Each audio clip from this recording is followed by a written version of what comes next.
Hello students, this is Komal, your SST educator. Welcome back to your favorite channel Magnet Brains. Magnet Brains आपको provide कराता है high quality education, वो भी free of cost, kindergarten से लेके class 12 तक की सीबीएसई बोर्ड के कोर्सेज के साथ साथ आपको अदर स्टेट बोर्ड के भी कोर्सेज अवेलेबल है इन हिंदी मीडियम, जैसे कि UP board, Bihar board, Delhi board के कोर्सेज। चलिए भाई, ये तो बहुत अच्छी अच्छी बातें हो गई हमारे कोर्स के बारे में, और पहले ही बोल दो लाइक कर दो अभी से, क्योंकि बहुत अच्छी इन्फॉर्मेशन हम देखने वाले हैं। फटाफट से देखेंगे, टू द पॉइंट इन्फॉर्मेशन है, बड़ी इंपॉर्टेंट। सुना भी होगा, हो सकता है पूरी तरह पता हो या ना हो, थोड़ा बहुत सुना होगा। हिरोशिमा, नागासाकी और जापान का तो आपने सुना ही है। जापान के यहाँ की सिटी है कौन सी? Hiroshima and Nagasaki. क्या हुआ था यहाँ पे? The most horrifying site, the atomic bombing of Hiroshima and Nagasaki. भाई क्या हुआ था? Atomic bomb. भाई एटॉमिक बॉम्ब अभी कभी सुने? आजकल हमने कभी सुना एटॉमिक बॉम्ब के बारे में? कैसे किसी कोई कंट्री दूसरी कंट्री पे एटॉमिक बॉम्ब गिरा रही है? नहीं भाई, उस टाइम पे ये हुआ था जो गिरा था भाई नागासाकी और हिरोशिमा में। किसने किया, कैसे किया, ये सब बहुत अच्छे से हम देखने वाले हैं। तो स्टार्ट करते हैं भाई। सम की facts about the Hiroshima and Nagasaki. इस तरीके से भाई एक्सप्लोजन हुआ था, धमाका हुआ था, एक्सप्लोड हुए था, ऐसी पूरी बर्बादी हो गई थी। वो अभी हम देखेंगे, जस्ट इमेज रेफरेंस के लिए लगाई है, और भी रियल इमेजेस हैं, मतलब जो है रिलेटेबल इमेजेस हैं, आप देख के समझेंगे। On 6th and 9th August 1945, the United States detonated 2 atomic bombs over the Japanese cities of Hiroshima and Nagasaki. 6th और 9th अगस्त की बात करें तो दो सिटीज में भाई क्या करा था? ऐसा क्या कर दिया था दो सिटीज में? भाई हम क्यों बात कर रहे हैं? 6th अगस्त और 9th अगस्त को 1945 में यूनाइटेड स्टेट्स ने, किसने? यूनाइटेड स्टेट्स ने, अमेरिका ने क्या करा था? Detonated 2 atomic bombs over the Japanese cities. जापानी सिटीज कौन सी? हिरोशिमा और नागासाकी पे बॉम्ब भाई लो, धमाका। डिटोनेटेड मतलब ये कोई डोनेट नहीं करा, मतलब एक्सप्लोड, बम फोड़ दिया बेसिकली, एटॉमिक बॉम्ब। आप सोच रहे हैं कितनी बर्बादी, जिसका इंपैक्ट रियली उस टाइम तो हुआ है, उसके रेडिएशन से इतनी जल्दी भाई इंपैक्ट पड़ा कि आसपास के लोग तो भाई बहुत ज्यादा बर्बादी हुई। हम कहते हैं ना जो जापान है कितनी डेवलप्ड कंट्री है, बहुत जल्दी रैपिडली उन्होंने ग्रो करा, जबकि सोचिए उन पर हिरोशिमा और नागासाकी में, मतलब उसके ऐसा नहीं कि सिर्फ हिरोशिमा नागासाकी में तो वहीं बर्बादी हुई, आसपास के इलाकों में भी बहुत ही ज्यादा भाई बर्बादी हुई, डिस्ट्रक्शन हुआ था।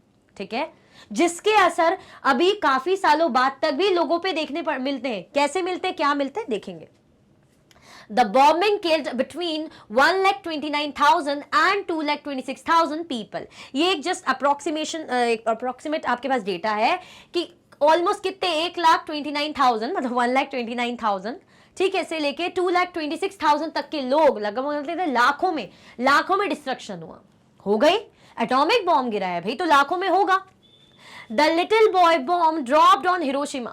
बॉम्ब के जैसे नाम हो जाते हैं ना, तो ऐसे ही नाम दिया गया है। नाम कितने क्यूट है, लिटिल बॉय है, लिटिल बॉय बट बड़े ही नॉटी हैं, बड़ा ही धमाका करके आए। ये छोटे बच्चे ही धमाका करते हैं, एकदम से ही धमाका करते हैं, पेरेंट्स परेशान हो जाते हैं। अब लिटिल बॉय जो बॉम्ब है वो हिरोशिमा में गिराया गया, जो किससे बना था? Was made of highly enriched uranium 235. ये भाई यूरेनियम 235 से बनाया हुआ था, काफी इंपैक्टफुल था।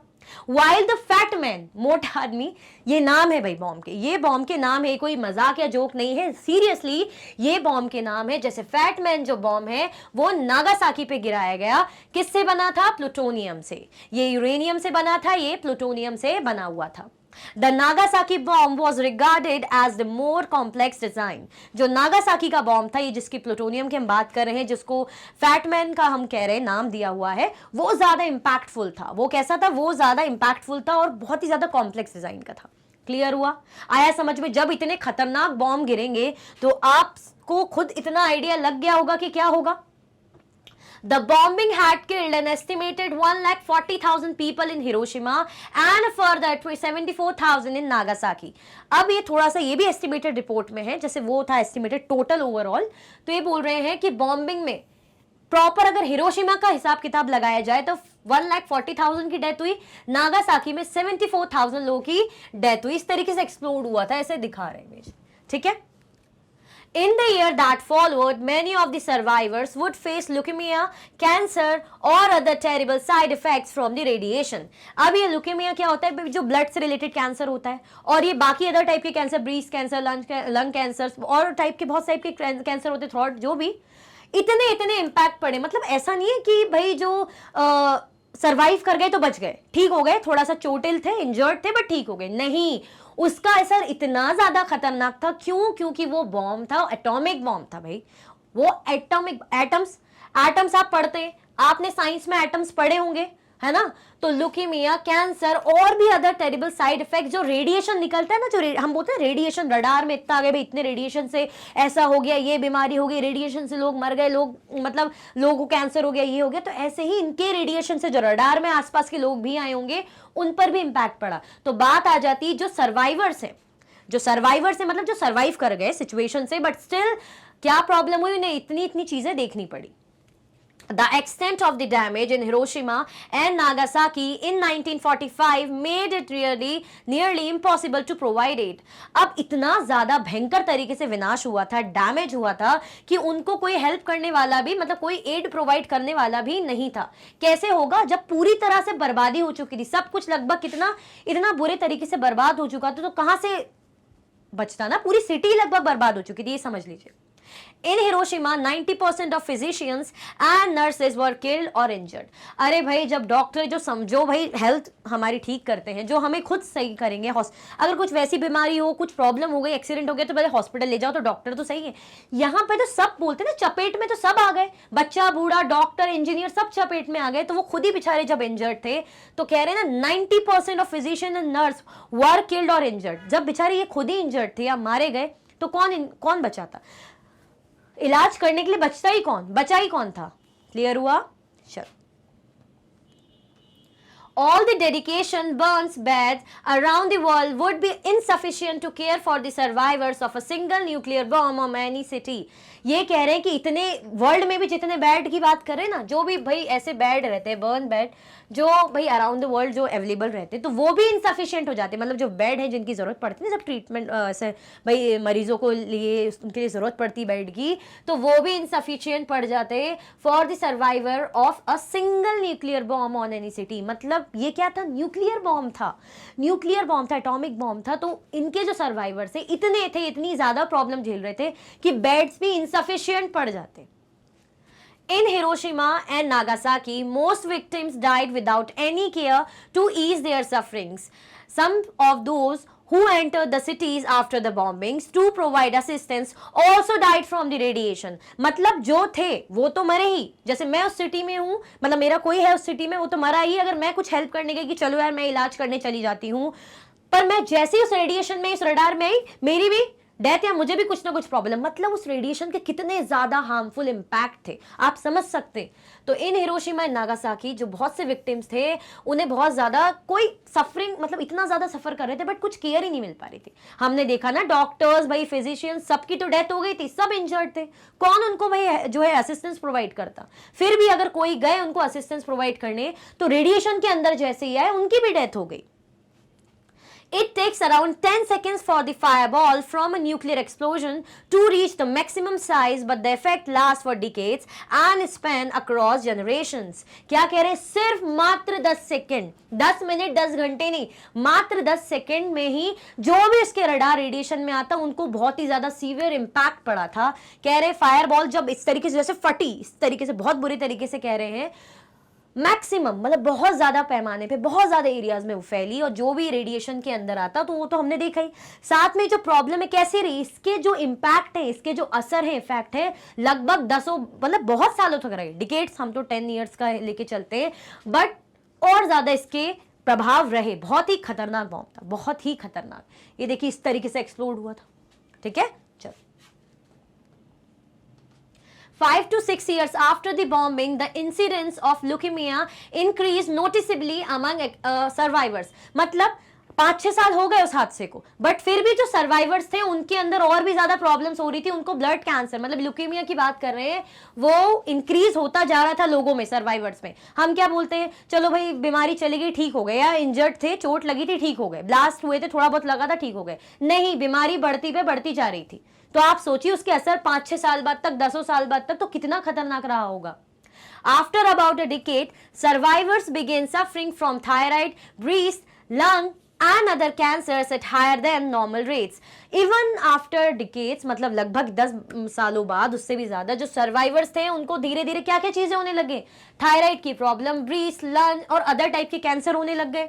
और हायर देन नॉर्मल रेट्स, मतलब जो नॉर्मल रेट होती है ना कि भाई प्रॉपर स्टेज होती है कि धीरे धीरे भाई बोलते हैं कैंसर आपका फैल रहा है, धीरे धीरे हायर रेट में बढ़ रहा था, जो नॉर्मल जो लेवल से बढ़ता है उससे भी ज्यादा हायर रेट से बढ़ रहा है। तो आप समझिए, आप समझ सकते हैं इसके कितने ज्यादा भाई बुरे परिणाम थे। Pregnant women exposed to the bombings experienced high rates of miscarriages and deaths among their infants. Their children were more likely to have intellectual disabilities, impaired growth and an increased risk of developing cancer. मतलब आप ये समझ जाइए कि pregnant women की अगर हम बात करें, देखिए ऐसे, पहले तो इसको देख लीजिए, ऐसे असर है बहुत बुरे तरीके से। अब अगर कोई प्रेग्नेंट वुमेन थी जो इसके रेडिएशन में जिसको इसका प्रभाव रहा है, तो उसके बच्चे पर भी इंपैक्ट। अब कैसा इंपैक्ट, बच्चा या तो मिसकैरेज हो जाता था, प्रेग्नेंट है तो मिसकैरेज हो जाता था, या फिर डेथ ही हो जाती थी, बच्चा हुआ और डेथ हो गई, या फिर क्या कह रहे हैं कि उनको इंटेलेक्चुअल डिसेबिलिटीज थी, मतलब वो भी दिमागी तौर पे प्रॉब्लमेटिक हो गए थे, उनकी ग्रोथ भी इंपेयर्ड, मतलब प्रॉपर तरीके से ग्रो नहीं कर पाते। जैसे आम बच्चे हैं ना, फिट रहते हैं, जैसे हमें आम, हमें कोई प्रॉब्लम नहीं, बट उनमें प्रॉब्लम्स थी, ठीक है, डिसेबिलिटीज थी, और उनमें कैंसर डेवलप होने के भी रिस्क बहुत ज्यादा थे। मतलब माँ पर तो असर है, माँ के होने वाले बच्चे पर भी असर इसका, अगर प्रेग्नेंट है वुमेन, पेट में आपका बेबी है तो उस तक भी असर गया है, तो आप समझिए। और ऐसा नहीं कि असर गया है तो ठीक है तभी डेथ हो गई, वो अगर बड़ा भी हो रहा है तो ग्रो करते करते तक उस पर वो बॉम्ब के असर दिख रहे हैं। तो आप समझ सकते हैं फिर कि भाई कितना ज्यादा खतरनाक था जो यूएसए ने हिरोशिमा और नागासाकी पे एक्सप्लोड किया था ये bomb. For all survivors, cancer related to radiation exposure still continue to increase throughout their lifespan, even to this day, 7 decades later.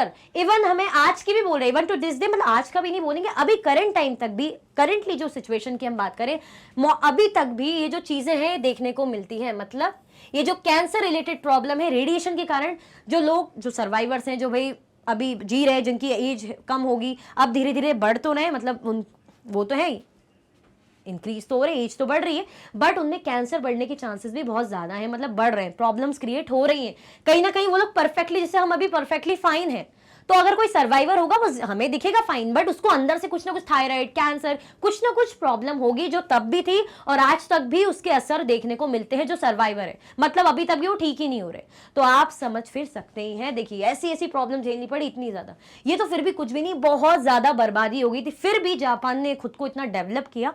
देख के यकीन नहीं होगा आपको कि भाई न्यूक्लियर बॉम्ब गिरा था जापान में। क्लियर हुआ, आया समझ में? तो भाई ये थी स्टोरी, जो या इंफॉर्मेशन या रियलिटी कह लीजिए किसकी, जो एटॉमिक बॉम्ब जो एक्सप्लोड किया था किसमें, हिरोशिमा एंड नागासाकी में। आई होप आपको अच्छा से समझ में आया होगा और अच्छा लगा भी होगा।